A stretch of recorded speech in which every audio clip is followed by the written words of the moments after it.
नमस्कार, मैं रत्नेश कुमार। आप देख रहे हैं लाइव इंडिया हर पल। झारखंड विधानसभा चुनाव का बिगुल बज गया है। सभी पार्टियां अपने अपने स्तर से जनता तक पहुंचने में लगी हुई है। झारखंड में इस वक्त महागठबंधन की सरकार है। महागठबंधन में झारखंड में राजद, कांग्रेस और आरजेडी है। वहीं एनडीए की बात की जाए तो एनडीए में आजसू है, भाजपा है, जेडीयू है और रामविलास पासवान की पार्टी है। ऐसे में एनसीपी जो है वो भी झारखंड में 20 प्रत्याशी जो है अपने झारखंड विधानसभा में उतारी है। हटिया विधानसभा क्षेत्र से आदर्श सिंह को प्रत्याशी बनाई गई है। आदर्श सिंह जो है समाजसेवी हैं, युवा नेता हैं। हम इनसे ही बात करते हैं क्या कुछ मुद्दा लेकर झारखंड की राजनीति में जो है ये एंट्री कर रहे हैं। हालांकि झारखंड की राजनीति में ये जरूर है लेकिन सक्रिय राजनीति से दूर है। लेकिन फिलहाल झारखंड की राजनीति में जो है इनकी सक्रिय राजनीति में एंट्री हो गई है। पार्टी ने इनको हटिया विधानसभा से प्रत्याशी बनाया गया है। झारखंड में और रांची में जो है आज युवा जो है नशा के क्षेत्र में आगे बढ़ रहे हैं। वहीं हटिया का जो विकास होना चाहिए था आज भी कहीं ना कहीं वो विकास थमा हुआ है।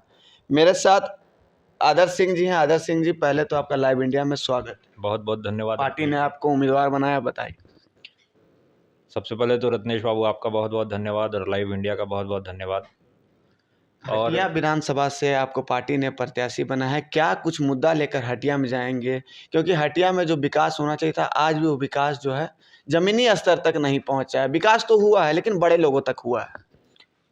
रत्नेश भाई, हम आपको बताएं कि हटिया विधानसभा में युवाओं की जो जनसंख्या है वो काफ़ी अधिक है। सीधे तौर पे कहा जा सकता है कि हटिया विधानसभा अभी युवा अवस्था में है।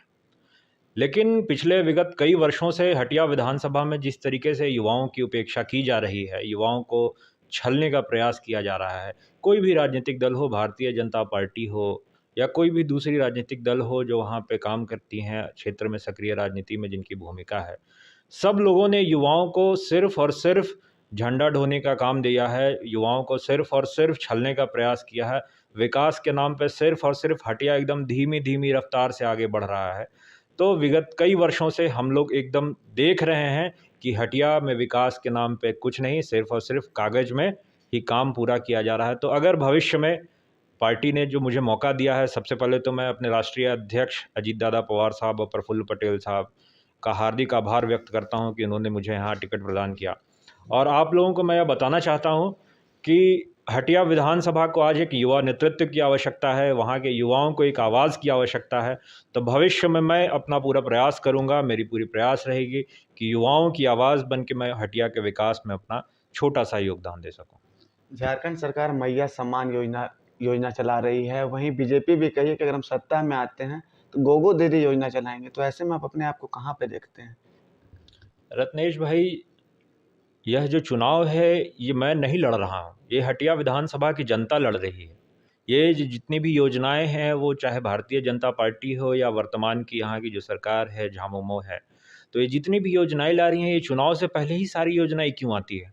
अभी ही ये योजना महिलाओं का, युवाओं का जो इन लोगों को याद आ जाता है, ये योजनाएं जो आ जाती है ये चुनाव के पहले ही क्यों आती है? बताइए, चुनाव का वक्त आ गया तो गरीब के खाने में पुलाव आ गया है। ये बहुत ही दुर्भाग्यपूर्ण है। हटिया की जनता, रांची की जनता, झारखंड की जनता सब समझती है। हमें उनकी प्रबुद्धता पे पूरा भरोसा है। आने वाला वक्त बताएगा कि ये चुनाव कितना चुनौतीपूर्ण भारतीय जनता पार्टी और झारखंड मुक्ति मोर्चा या इंडिया अलायंस के लिए रहेगा। झारखंड की राजनीति से आदर्श जी एक सवाल है, क्योंकि सक्रिय राजनीति में अब आपकी भी एंट्री हो गई है। झारखंड भाजपा जो है, बाकायदा भाजपा जो है गठबंधन को लगातार कोसती रही, परिवारवाद की पार्टी। अब भाजपा में भी वो देखने को मिल रहा है। रघुवर दास की बहू को टिकट दे दिया गया, चंपई सोरेन के बेटे को टिकट दे दिया गया, ढुल्लू महतो के, ऐसे कई उदाहरण हैं।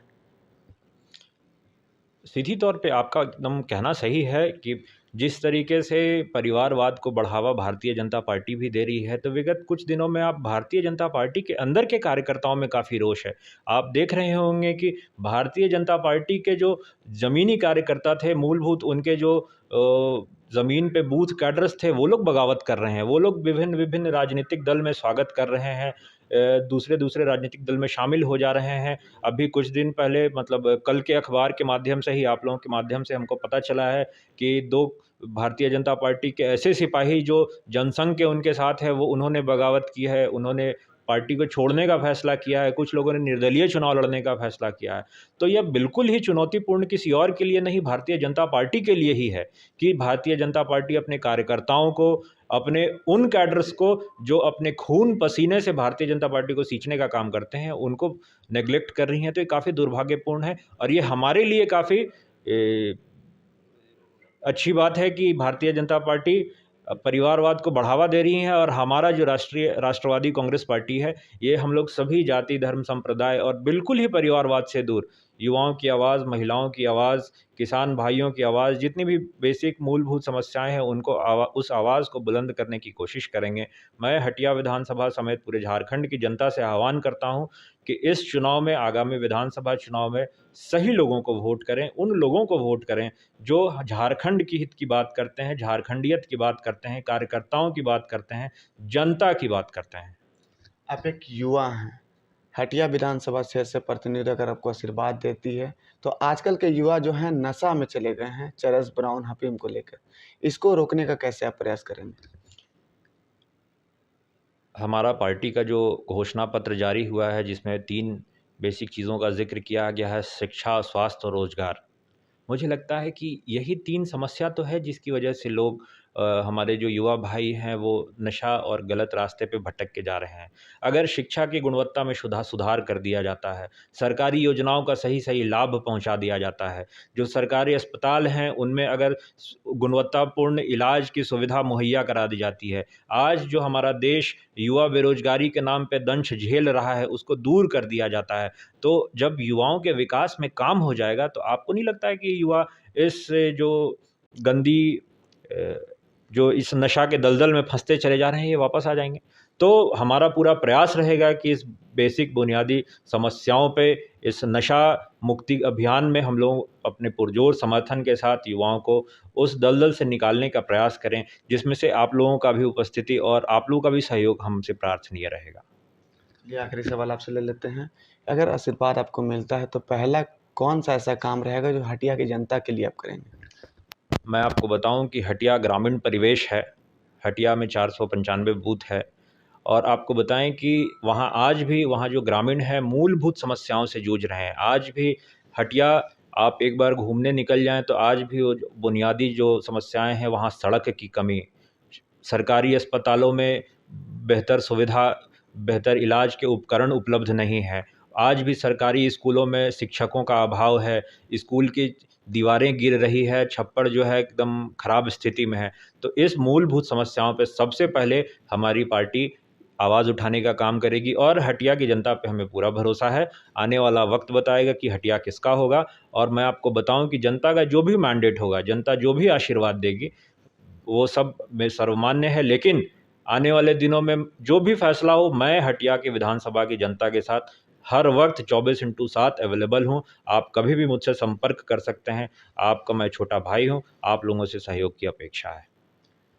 तो मेरे साथ थे हटिया विधानसभा के प्रत्याशी आदर्श सिंह। इन्होंने कहा है कि हटिया की अगर जनता आशीर्वाद देती है, स्वास्थ्य, शिक्षा पर इन्होंने रोजगार की बात कही है कि ध्यान देंगे। अगर आज के युवा जो हैं नशा में जा रहे हैं, स्वास्थ्य शिक्षा को लेकर ही जा रहे हैं, स्वास्थ्य और रोजगार अगर उनको नहीं मिलेगा तो युवा जो हैं वो भटक कर नशे के लाइन पर जाएंगे और ऐसे में हमारा समाज जो वो खराब होगा।